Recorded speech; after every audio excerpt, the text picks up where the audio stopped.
So hello everyone, ये हमारा fourth video होने जा रहा है DigiDP सीरीज में, जिसमें हम स्पॉज की एक प्रॉब्लम सॉल्व करेंगे जिसका नाम है जीवन नंबर्स। ऑल्दो ये प्रॉब्लम में कॉन्सेप्ट वही है जो हमने लास्ट वीडियो में सीखा है, इसमें थोड़ा सा वेरिएशन है। अभी जब सॉल्व करेंगे तब इसे अच्छे से समझेंगे। अगेन मैं आपसे बोलना चाहूँगा, अगर आप ये वीडियो डायरेक्ट देख रहे हैं मीन्स आपने ये तीनों वीडियो नहीं देखे, तो फिर आप गलती कर रहे हैं, क्योंकि फिर आपको समझ में आएगा नहीं और आप ब्लेम मुझ पे करोगे कि क्या ही पढ़ा रहा है, कुछ समझ में नहीं आ रहा। इस प्रॉब्लम का सिर्फ प्रीरिक्विजिट है ये फर्स्ट वीडियो, और अगर आपने ये तीनों वीडियो देख रखी हैं तो हो सकता है ये प्रॉब्लम आपसे खुद से बन जाए। बट एटलीस्ट आप ये फर्स्ट वीडियो देख के आइए जो आपको प्लेलिस्ट में मिल जाएगी। आप चैनल पे जाएंगे, चैनल पे जब आप प्लेलिस्ट में क्लिक करेंगे तो आपको यहाँ पे DigiDP डायनेमिक प्रोग्रामिंग प्लेलिस्ट दिख जाएगी, जिसमें हम लोग अभी तक 3 वीडियो अपलोड कर चुके हैं और ये चौथा वीडियो होने जा रहा है जिसमें ये स्पॉज वाली प्रॉब्लम सॉल्व करेंगे। इस वीडियो का लिंक आपको डिस्क्रिप्शन, आई बटन दोनों में मिल जाएगा। ऑल्दो आपको ये प्लेलिस्ट ही एक सीक्वेंस में देखनी चाहिए, क्योंकि ये सारे जो प्रॉब्लम मैंने अरेंज कर रखे हैं वो higher order of their difficulty में अरेंज कर रखे हैं। तो बेसिकली आपको एक सीक्वेंस में फॉलो करना चाहिए प्लेलिस्ट को। ओके, तो फिर स्टार्ट करते हैं प्रॉब्लम स्टेटमेंट से। ये हमारी प्रॉब्लम है जीवन नंबर्स, स्पॉज की प्रॉब्लम है। अभी मैं स्टेटमेंट पढ़ने नहीं जा रहा, मैं आपको डायरेक्ट समझा रहा हूँ कि इसमें बोल क्या रहा है। अब ये बोल रहा है कि हमें L to R एक रेंज गिवन होगी। इस L to R में कई सारे नंबर्स होंगे। लेट्स से कोई नंबर है X, तो इसके हम जितनी भी डिजिट होंगी उन सब का सम निकालेंगे। Let's say A1 + A2 + A3।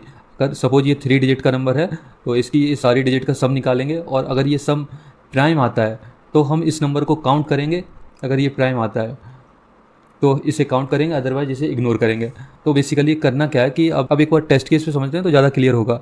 Let's say L है हमारा 10, R है 19। तो बेसिकली ये हमारे नंबर्स गिवन होंगे इस रेंज में। तो अब आप देखो इसका सम कितना आएगा 1, जो कि प्राइम नंबर नहीं है। इसका सम कितना आएगा 2, जो कि एक प्राइम नंबर है। इसका सम कितना आएगा 3, जो कि एक प्राइम नंबर है। इसका सम कितना आएगा 4, जो कि प्राइम नंबर नहीं है। इसका 5 आएगा जो प्राइम नंबर है।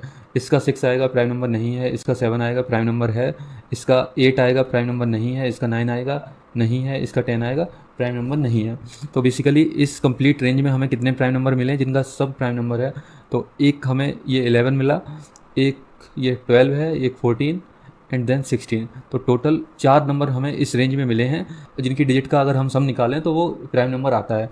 तो बस यही करना है। अब देखो DigiDP इसमें आपको पता है कि इनकी रेंजेस काफ़ी बड़ी हैं। इसमें क्या है कि L एंड R जो हमारा है वो इन्होंने बोला है 10⁸ तक जा सकता है। तो देखो लास्ट वीडियो हम क्या कर रहे थे कि एक काउंट लेके चल रहे थे। काउंट क्या कर रहा था कि जो भी हमें कंडीशन मीन्स लेट से अगर हमें बोल रहा था कि इस नंबर में कितने डिजिट पे 1 आया है तो वो हम काउंट करके चल रहे थे।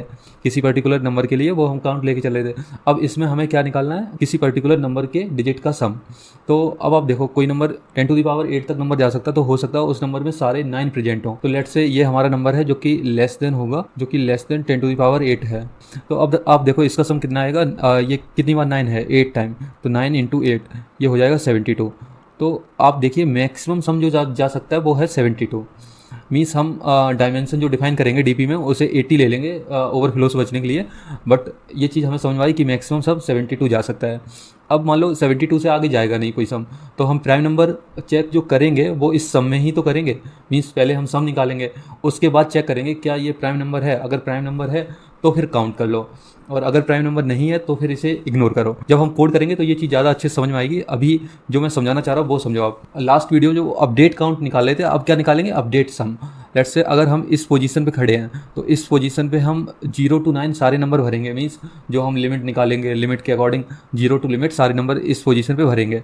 तो अभी तक का जो सम आया है, ठीक है, उसमें ये जो इंडेक्स पे हम डिजिट भर रहे हैं उसे ऐड कर देंगे तो वो हमारा अपडेट सम हो जाएगा। और अपडेट सम को हम पास करेंगे, और जब हम इस वाले इंडेक्स मीन्स एंड में पहुंच जाएंगे, यहाँ पे जब आ जाएंगे हम, तब हम चेक करेंगे कि अभी तक का जो हमारा सम आया है वो क्या प्राइम है। अगर प्राइम होता है तो उस केस में हम रिटर्न 1 करेंगे, क्योंकि ये हमारा एक काउंट हो सकता है। मीन्स एक नंबर हो सकता है जिसे हम काउंट करेंगे। और अगर ये प्राइम नहीं आता तो उस केस में 0 रिटर्न करेंगे। अब एक बार कोड करते हैं, जो भी आपके डाउट होंगे वो कोड करते टाइम पे क्लियर हो जाएंगे। तो अब देखो इनपुट हमें किस फॉर्मेट में दिया, पहले टेस्ट केस दिए हैं, उसके बाद ये L एंड R।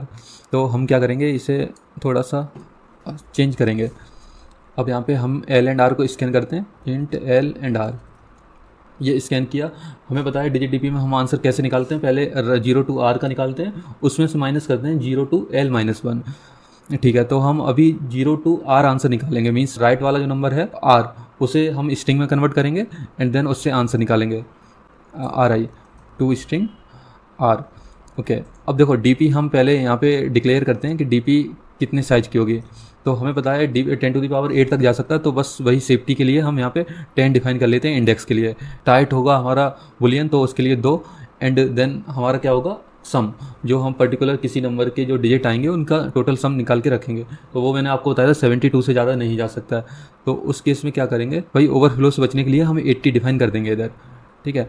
और यहाँ पे मैं कमेंट में आपको बता दे रहा क्या है, index then tight and then sum, ठीक है। ये चीज़ हमने यहाँ पे डीपी डिफाइन कर ली। अब इसे मीम सेट करेंगे, मीम सेट, और इसमें क्या पास करें DP -1 and size of DP. ये मैं इतना फास्ट इसलिए लिख रहा हूँ क्योंकि ये मैंने लास्ट वीडियो में जो 3 वीडियो अभी तक इस प्लेलिस्ट के हो चुके हैं उसमें काफ़ी डिटेल बताई हैं सारी चीज़ें, A to Z एक एक चीज़ को काफ़ी अच्छे से समझाया है। तो ये चीज़ें आई होप आपने देखा होगा तो आपको ये क्लियर होगा, ठीक है। ये मीम सेट कर दिया। अब आंसर निकालेंगे, मीन्स इंट राइट आंसर।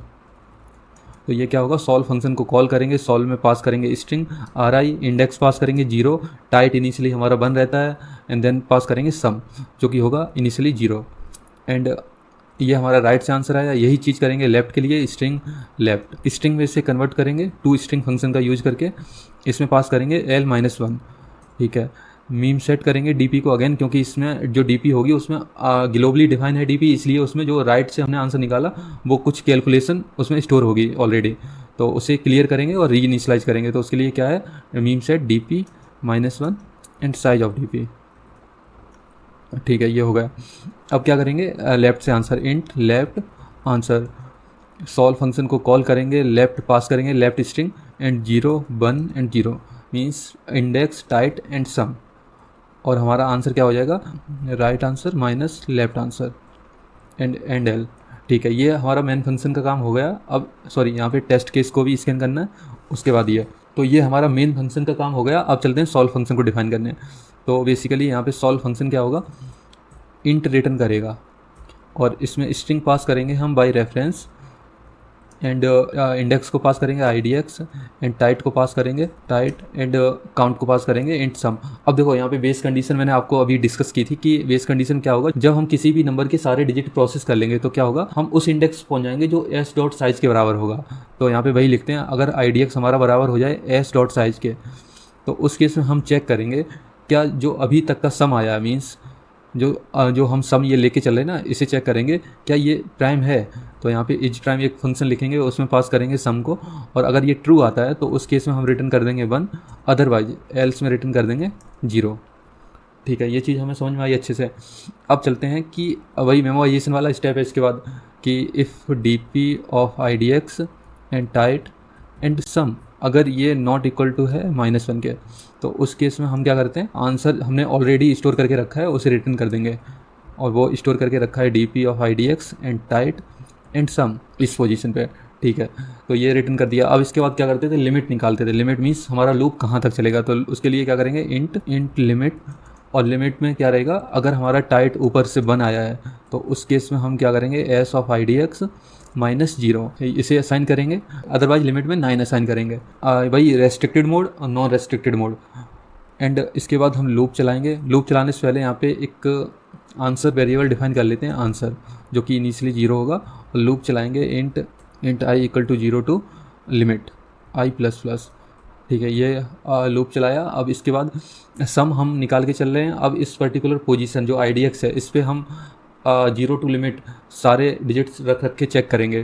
तो यहाँ पे क्या होगा, जो हमारा अपडेट सम होगा, अपडेट सम, इसमें असाइन क्या करेंगे, सम प्लस I, ठीक है। अभी तक का जो सम आया है और जो अभी इस पोजीशन पे हम डिजिट को रखने वाले हैं वो, फिर हम आंसर में स्टोर करेंगे, जो भी आगे से आंसर आएगा उसे स्टोर करते चलेंगे और सम करते चलेंगे आंसर में। यहाँ पे सॉल्व फंक्शन को कॉल करेंगे, सॉल्व पास क्या करेंगे, S को पास करेंगे IDX+1 मीन्स अगले इंडेक्स की बात करेंगे, एंड टाइट हमें पता है कि टाइट हम कैसे पास करते हैं। ये चीज़ मैंने बहुत डिटेल में बताई है फर्स्ट वीडियो में, इवन सेकंड वीडियो में भी। आपको सारी वीडियो एक सीक्वेंस में देखनी चाहिए, तो उससे होगा क्या कि आपका जो डिजिट DP का जो लर्निंग कर्व है वो एक स्मूथ वे में चलेगा।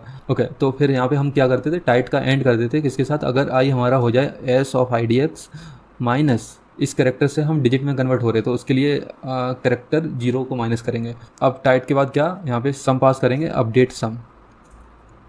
अब यहाँ पे DP में इनिशियलाइज कर देंगे return DP of IDX and tight and सम।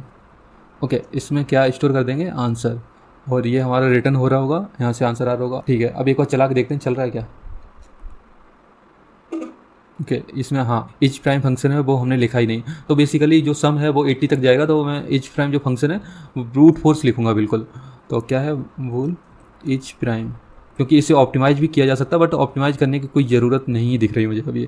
ठीक है, इफ़ नम इक्वल टू हो जाए 0 और देन इस केस में हमें रिटर्न क्या करना, फॉल्स। ठीक है, और लूप चलाएंगे int i equal to 2 i less than equal to n/2। अब यहाँ पे हम चेक करेंगे कि अगर नम हमारा डिवाइड हो जाए आई से, तो उस केस में हम रिटर्न फॉल्स कर देंगे, otherwise return true, means prime है। ठीक है, अब एक बार चला के देखते हैं, सॉरी नम है ये, num/2। ओके, तो अब देखिए यहाँ पे आंसर आ रहा है 4, 4 एंड 5। एक बार वेरीफाई भी कर लेते हैं इस वॉच से, क्या था उधर, हाँ 4, 4 एंड 5। तो आप देखिए हमारा करेक्ट आ रहा है। एक बार सबमिट करके देखते हैं। देखो इसमें कुछ भी मैंने रॉकेट साइंस नहीं किया, जो भी वेरिएशन था वो मैंने आपको बोर्ड पे समझाया है, और इसमें कुछ भी खास नहीं है, क्योंकि उसमें हम काउंट को देख रहे थे, इसमें हम सम को चेक कर रहे हैं, और सम में क्या चेक कर रहे हैं, प्राइम है कि नहीं। तो जब हम एक नंबर को प्रोसेस कर लेंगे तो उसके बाद ही तो चेक करेंगे कि प्राइम है या नहीं, बीच में तो चेक करेंगे नहीं, क्योंकि क्या पता आगे कुछ ऐसी डिजिट ऐड हो जाए जो उसे प्राइम बना दें। तो बीच में तो चेक करेंगे नहीं, जब हम उस नंबर को कम्प्लीटली प्रोसेस कर लेंगे, मीन्स IDX हमारा s.size के बराबर हो जाएगा, तब हम चेक करेंगे। अगर प्राइम आता है तो रिटर्न 1, मीन्स रिटर्न 1 का मतलब है कि ये नंबर हमारा काउंट होगा आंसर में। एंड इच प्राइम फंक्शन को ब्रूट फोर्स से लिखा है, एंड बाद बाकी जो भी है वो सेम है लास्ट वीडियो के। तो अब क्या करते हैं, इसे सबमिट करके देखते हैं। मैं इसका सबमिशन लिंक आपको दे दूंगा जिसमें आपको कोड दिख जाएगा। ठीक है, इसका UI जो है compare to Codeforces and CodeChef इतना अच्छा फील नहीं देता, तो इस वजह से मैं इस प्लेटफॉर्म पे ज़्यादा प्रॉब्लम सॉल्व नहीं करता हूँ। तो सबमिट करके देखते हैं। इसमें अगर किसी टेस्ट केस पे फेल भी हो जाए तो हम पता भी नहीं कर सकते किस टेस्ट केस पे हमारा कोड फेल हुआ है। ओके, तो आप देख सकते हैं एक्सेप्टेड है। तो गाइज ये था सॉल्यूशन इस प्रॉब्लम का। अब मिलते हैं नेक्स्ट वीडियो में जिसमें हम सारी प्रॉब्लम एक सीक्वेंस में कवर कर रहे होंगे, और ये बाद बाकी सारी प्रॉब्लम काफ़ी इंटरेस्टिंग है। तो प्लेलिस्ट से जुड़े रहिए और चैनल को सपोर्ट करिए, क्योंकि मैंने आपको लास्ट वीडियो में भी बोला था वीडियो बनाने में काफ़ी टाइम लगता है, अच्छा खासा टाइम जाता है। अगर मैं इतना टाइम अपनी प्रैक्टिस में दे दूँ ना CP में, तो हो सकता है मैं वहाँ पे बहुत अच्छी रेटिंग अचीव कर लूँ बहुत कम टाइम पे। तो बस वही है कि वीडियो बनाने के लिए मोटिवेशन कहाँ से आएगा, आप लोगों से। तो जितना हो सके चैनल को शेयर करिए, सब्सक्राइब करिए, और कुछ भी दिक्कत है तो उसे कमेंट सेक्शन में लिखिए, और कुछ ज़्यादा अच्छा एक्सप्लेनेशन लगे तब भी आप कमेंट सेक्शन में लिखिए, क्योंकि यही सारी चीज़ें हैं जो वीडियो बनाने के लिए पुश करती हैं। मिलते हैं फिर नेक्स्ट वीडियो में। Thank you.